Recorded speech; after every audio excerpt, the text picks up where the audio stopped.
Hello everyone and welcome back to the kitchen here at Granite Gardens. The holidays are quickly approaching and today I'm going to show you how to turn this into this.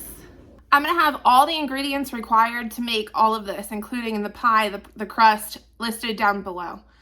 So first thing that we did is we washed our pumpkin really well. Make sure that it's clean, free of any bugs or dirt. The next step is we have to slice it up. Now, before we slice it up, I want you to go ahead and preheat your oven to 450 degrees. So the concept of slicing this is that you want to be able to fit it in a baking pan or baking dish. So you really can slice it just as big or as small as you want. It doesn't really matter. I usually can get away with slicing it into like fourths-ish. Okay, we're gonna go more than just fourths because these are still a little big. It also heavily depends on the size of your pumpkin. Now this pumpkin that we're using is what I call a Cinderella pumpkin. I'm sure there's other names for it, but you can make a pie with it, no problem. You can also use pie pumpkins, which are significantly smaller than this. So if you cut them into fourths, they'd probably fit in your pan just fine.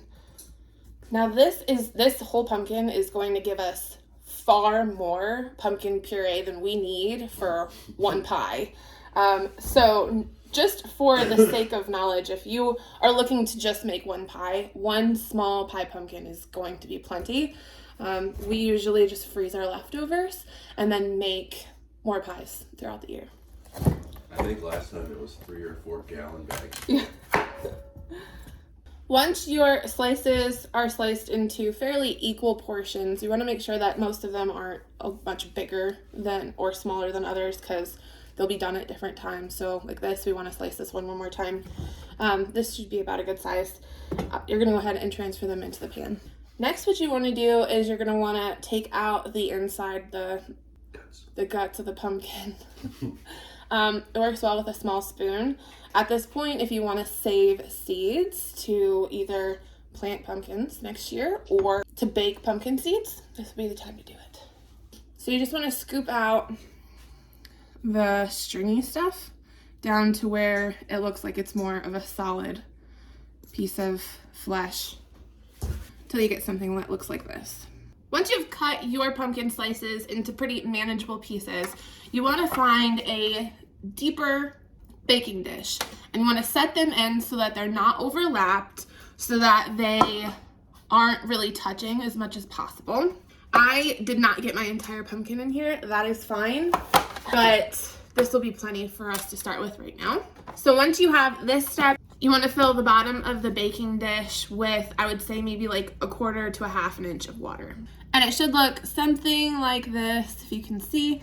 And the purpose of that is this is going to keep things from sticking to the bottom, burning to the bottom, and it'll also kind of steam your pumpkin instead of just cooking the daylights out of it. Once your oven is preheated, you want to go ahead and slip these in for about 45 minutes. While our pumpkin is baking, we're going to go ahead and get started on our pie crust. Now, I've looked for multiple pie crust recipes. By the time that it comes down to time for me to make a pie, I'm looking for something that's going to be quick and delicious, right? So this one recipe that I found I've used previously and it's pretty fast, so I usually stick with this one. So first off, you're gonna get your KitchenAid mixer or a bowl prepared for you to mix your pie crust in. Next, you're going to put 1 1/4 cup all-purpose flour into your mixing bowl. Then we're gonna add 1 tablespoon of sugar, 1 teaspoon of salt, and about 8 tablespoons of cubed butter. We want it cubed so that it kind of incorporates a little easier. And then we're going to turn this on and we're going to mix it until it looks like it's about the butter is about the size of little peas. Once you have the consistency of little pea-sized balls of butter, you want to add 3 tablespoons of ice cold water. And then mix that a little bit until that water is fully incorporated without over mixing. Now the best way to tell if your pie crust is incorporated well enough is to reach in and pinch it. If you pinch it and it sticks together like that, you're doing just fine. Don't add any more water. If it's really, really dry and it just completely falls apart, then you can add a little bit more water, continue to mix until you get to this kind of a consistency. Then we're going to put our dough onto a floured work surface, and we're going to knead together with our hands to try and create a disc.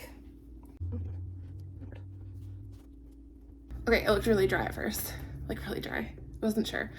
I was thinking about adding water, but I didn't. Stuck with it. It's working. Trust the process. So once you've got it into your disc shape, you're going to wrap this in plastic and put it in the refrigerator for 30 minutes. Now it's time to check on our pumpkins. They've been in the oven for 45 minutes.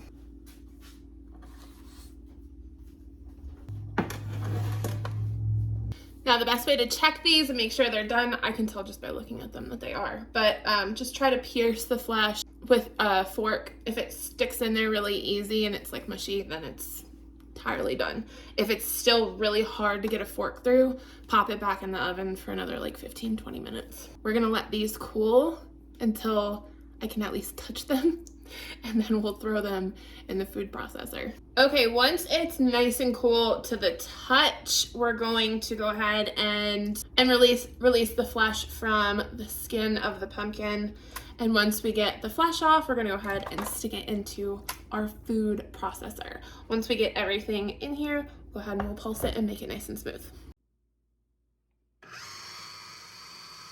So now we need to roll out our dough to get it into our pie pan. It's definitely firmed up quite a bit. And we're just gonna roll this out into the right size to cover your pie pan.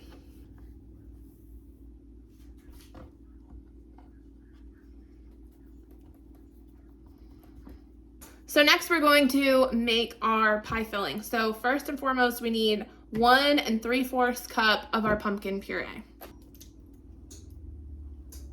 1 3/4 cup milk, 3 eggs.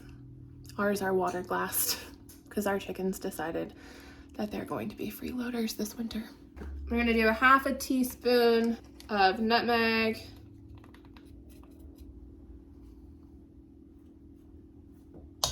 We're gonna do a 1/2 teaspoon of nutmeg, a 1/2 teaspoon of ginger, 1/4 teaspoon cloves, 2 tablespoons sugar, and 2/3 cup brown sugar.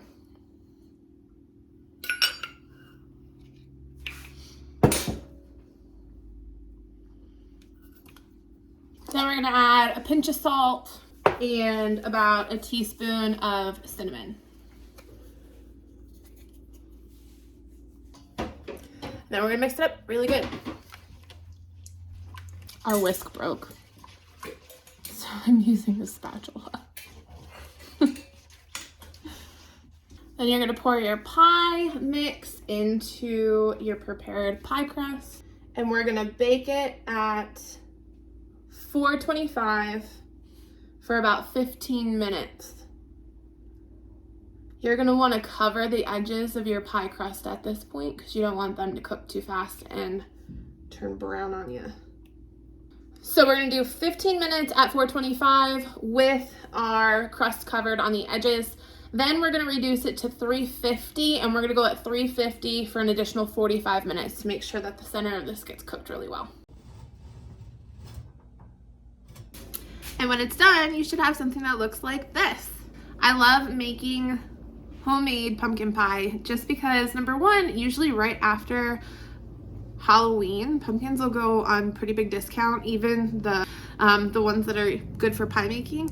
So it's always good to keep your eyes out for good deals after Halloween. Plus, it's just something really fun that you can take to events, holiday parties, and it's homemade. So as always, thank you guys so much for watching, and I look forward to sharing more with you soon.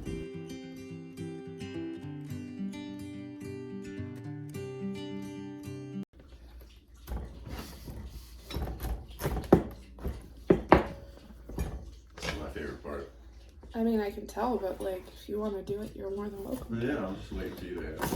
I'm not going to ask because you said that you are making such a big deal about it, so Okay. you know I'm not to ask. Okay. I have faith in that you'll get it done. I mean, I will. I know. But if you weren't on such a mission to make fun of me, I would have This isn't asked a you to mission. do it in the first place. This is just enjoyable to me.